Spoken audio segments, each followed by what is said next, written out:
Hello there, wherever you are joining us. This is The Agenda. My name is Abiodun Famujuro. It is a great delight to welcome you to this platform once again across various media devices and interaction. In today's topic for The Agenda, we shall be looking at institutions of governance, institutions within the framework of government. And we will be looking at one critical institution. It is the judicial arm of government, the judiciary. Every government has three working platforms: executive, legislature, and the judiciary. In Nigeria, the judiciary is regarded as the last hope of the common man. I will not be speaking alone today. I will be engaging someone. But please note that we will be creating a platform for enlightenment, for education, and for recommendation. Joining me all the way from North America, a legal practitioner of the Supreme Court of Nigeria, Joshua Olorunda. Joshua, you are very much welcome. Thank you for having me. Fantastic. We go right into it, so we're able to maximize time and engagement for everyone watching us. Let's discuss the workings of the Nigerian judiciary. Now, how important is the judiciary in Nigeria, specifically as a nation? What is the importance? How important is the judiciary? I want to hear your thoughts and your opinion. Thank you very much for that. The judiciary in Nigeria has always played a very key role in balancing the governance and the administration of justice in Nigeria, even from the military era.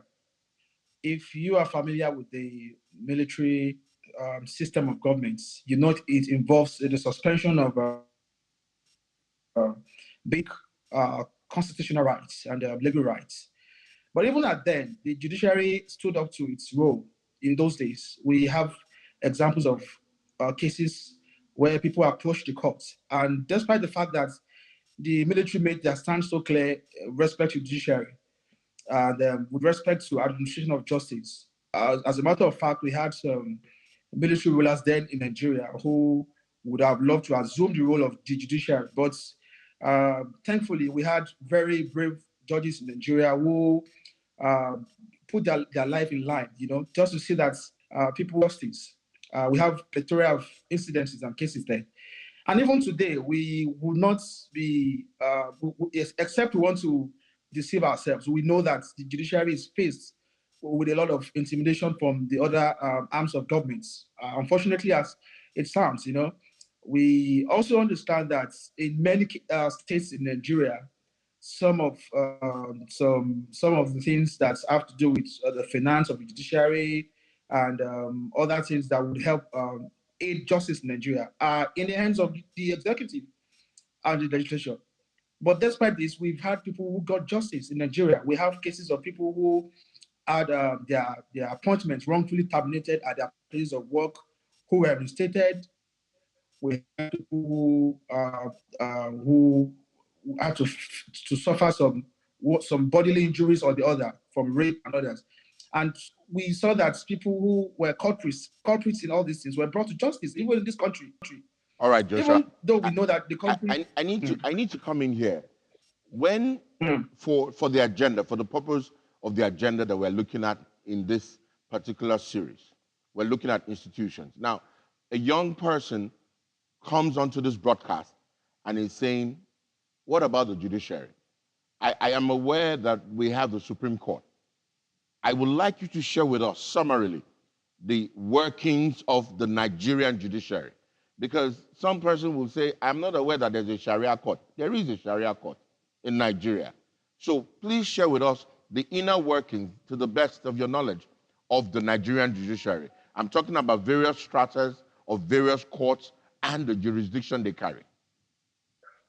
Thank you very much. I would like to say, for anyone who would love to know much more about the judiciary and the administration of the public sector generally in Nigeria, the person has to develop interest. As much as we want to educate the younger generation, as much as we want to let them see the operations of judiciary, we also have to let them know that in Senate claims in advanced countries of the world, every young person still has a little bit of interest in the administration of justice.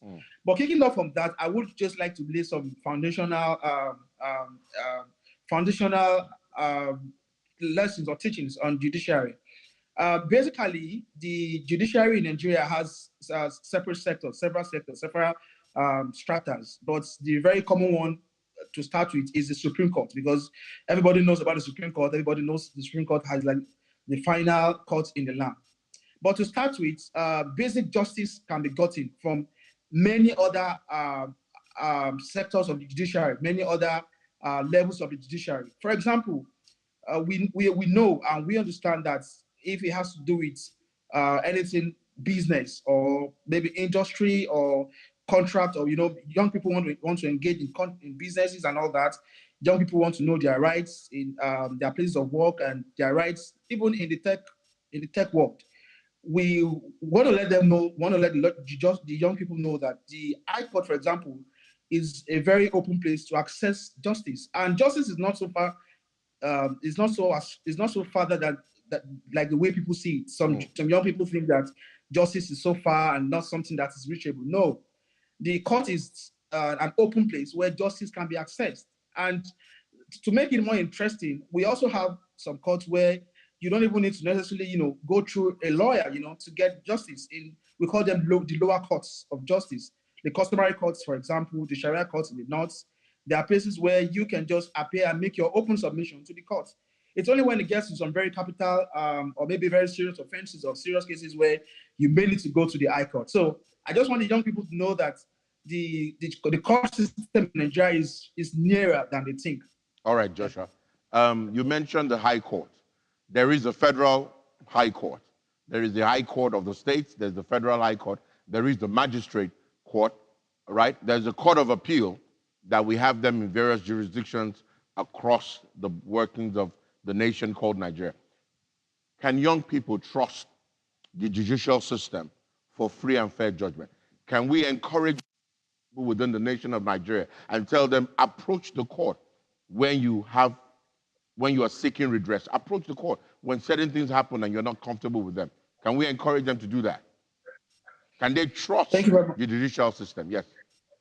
Thank you very much. I think it would be too hard on the judiciary if we entertain every time the general statement that the judiciary has compromised, because it appears that many sectors still need improvement in the country. That is, if I want to sound modest, And so to say the judiciary is like the most degenerated sector of the government would mean that we are not so fair to the judiciary. The judiciary has given judgments, has handed over judgments to people who do not have so-called the big names in Nigeria. We have plethora of cases. Just recently, a lady got justice, a lady who was seeking for a job got justice. And ordinarily, the average Nigerian thinks that the case will have been swept under the courts. She got justice. The man who raped and killed her is going to die by hanging, And we have several cases of people who, had to face injustice or the other, young people who do not know anyone. Of course, am I saying there are no lapses? There are lapses. Of course, am I saying that there are no room for improvement? There are. But as it operates in the judiciary, we have it, so to say, in every sector in Nigeria. So, and if we want to be fair, you want to agree with me that judiciary has shown itself by obtaining judgments of people who got to the seats of power in the wrong way, handing over justice for people who got wrongfully terminated from their place of work, and many other scenarios. So I want to tell the young people that what they need now is for them to be conscious and for them to know that justice is not handed over to people except to stand up for your right, except you know that you know what you are going for and you go for it. All right. Except we also fine-tune our own beliefs and as our own beliefs and ideas to the right channel. Joshua, I want to ask you a question. And many people are saying that you spoke about justice in an incident that just took place. The judiciary stood for the person, the deceased person, and everybody's excited about it. Or a number of persons are excited about it. Does the judiciary wield complete political independence and autonomy? Does the judiciary in Nigeria wield complete political independence and autonomy? Now, let me give you context. The judiciary in Nigeria has gone on strike a couple of times. Okay?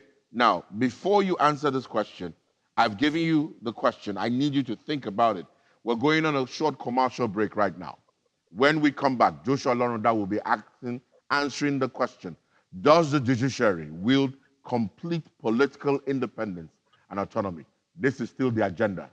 I am Abiodun Famojiro. See you soon.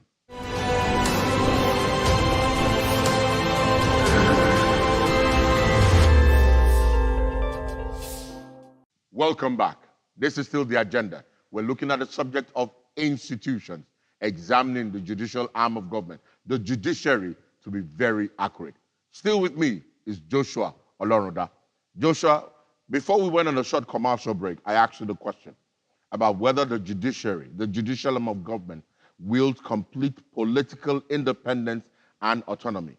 And I did reference to you that the judiciary across various states in Nigeria consistently have gone on strike.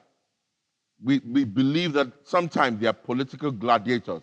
People look at politicians and they conclude that when it comes to the politicians, there are two sets of laws. There are two sets of justices.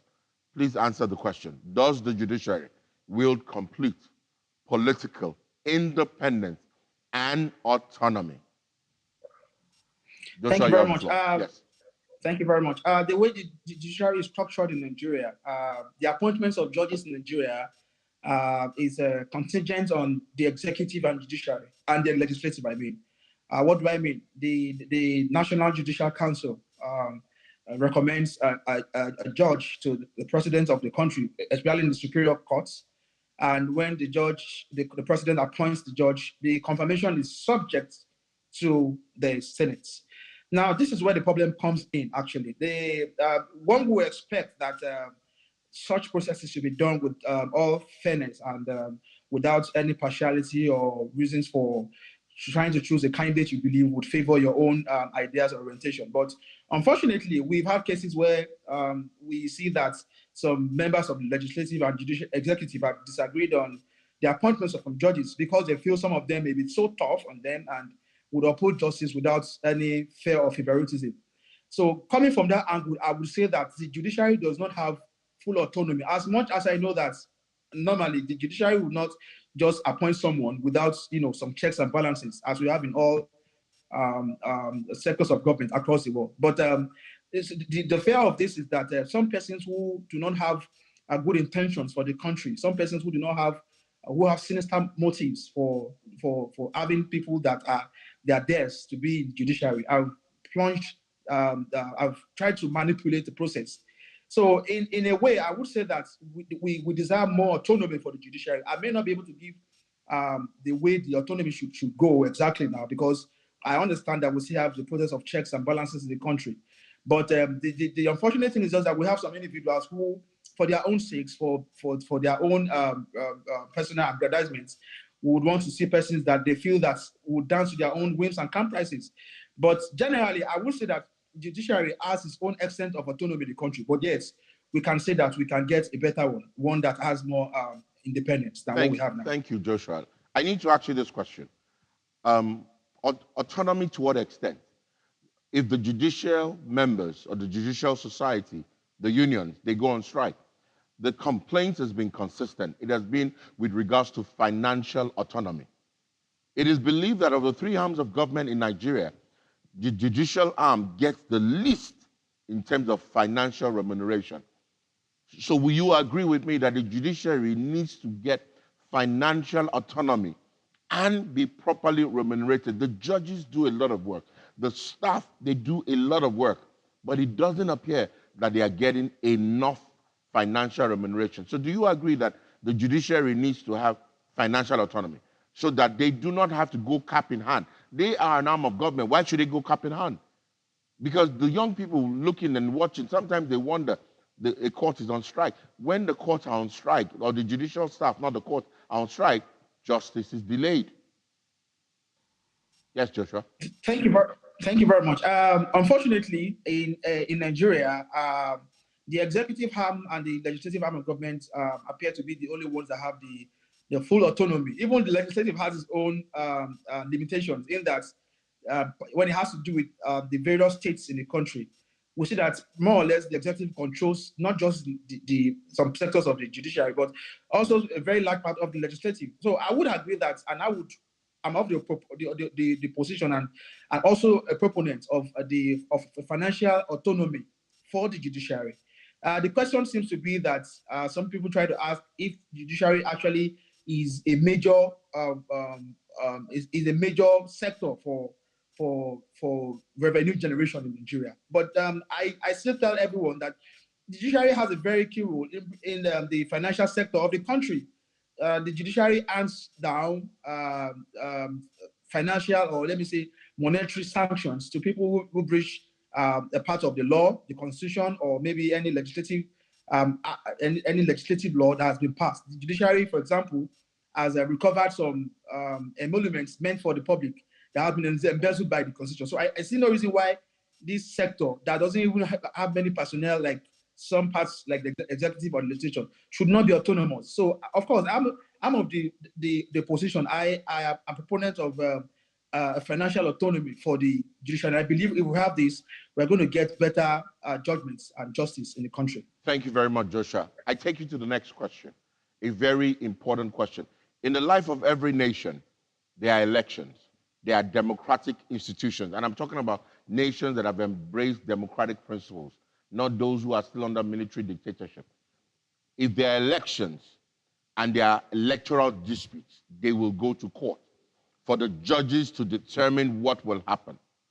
Listen carefully. Can the judiciary safeguard the rule of law, particularly during elections, without the full backing of the executive arm? Can the judiciary safeguard the rule of law, particularly during elections? Because there are winners and there are losers. And this is a very critical factor. Now, Joshua, I need you to do me this favor. We're about to go on a short commercial break. I have asked a very critical question that I need you to answer. Because once the judicial team, the judiciary hands over judgment, if the executive does not enforce, then what is going to happen?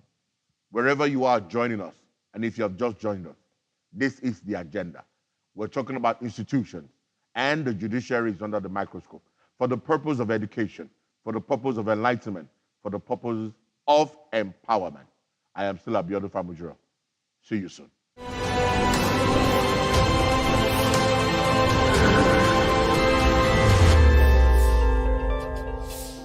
It's good to have you back.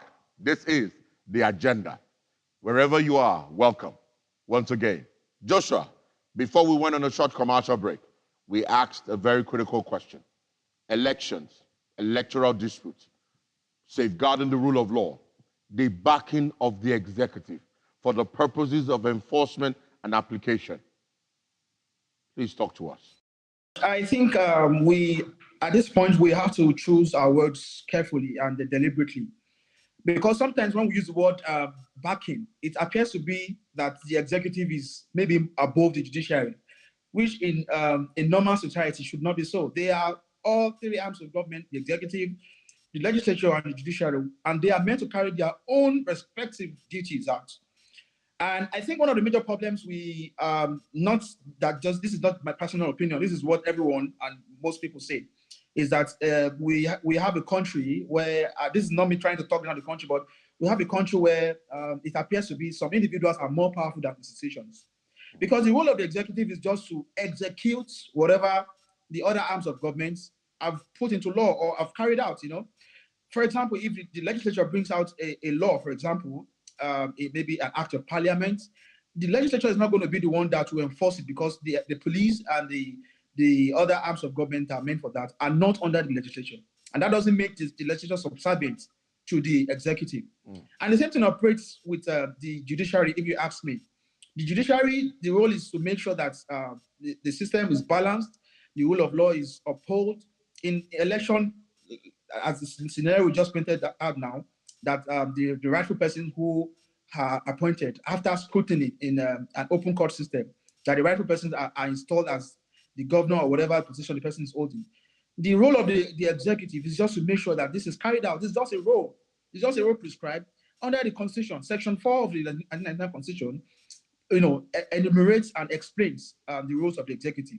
Section 5 goes ahead to explain the rules of the, or Section 4 rather, explains legislative roles. Section 5, the executive, and 6 talks about the judiciary. So everybody has his own role. So this is not the arm of government trying to back or give some support to the other arm of government. This is where the problem comes in. So an arm of government thinks it has superior powers than the other. No, this is just the arm of government trying out to carry out its own responsibility. So if we use the word backing, it appears to be that we are trying to make the executive above the judiciary, which is not so. I would just say that we should encourage a system of government where all the arms of government carry out their own respective roles as enunciated in the Constitution. So I would not say the word backing. I would just say that, yes, the executive has its own role in upholding and making sure that election processes in Nigeria go smoothly. Thank you very much, Joshua. We're getting ready to round off in this session regarding institutions with the judiciary. In 1 minute, Joshua, access to justice. Can it be improved upon? What is your recommendation? In 1 minute. Some persons cannot afford the service of a lawyer, so they look for quacks or they want to represent themselves. Access to justice. In 1 minute, what is your recommendation for those who are watching? Thank you. Access to justice, it appears justice is quite expensive, not just in this part of the world, but in many parts of the world. But then if one is so careful enough, we have organizations, NGOs who, stand up for rights of people and see that people get justice. It's just a matter of aligning your mind and making your own findings and, having a positive mind to getting justice or getting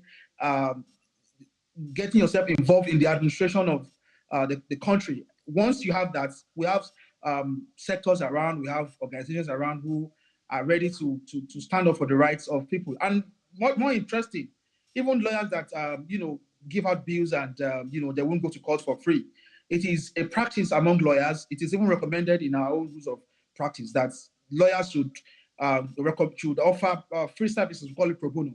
So if young people are ready to get justice, they can always talk to a lawyer, and I'm sure we have lawyers who are humane in this country, and they would also be ready to give out cases free of charge. So yes, young people can access justice, not as expensive as they think. Justice is at their side, justice is at their hand. Thank you very much. Thank you very much, Joshua Olorunda.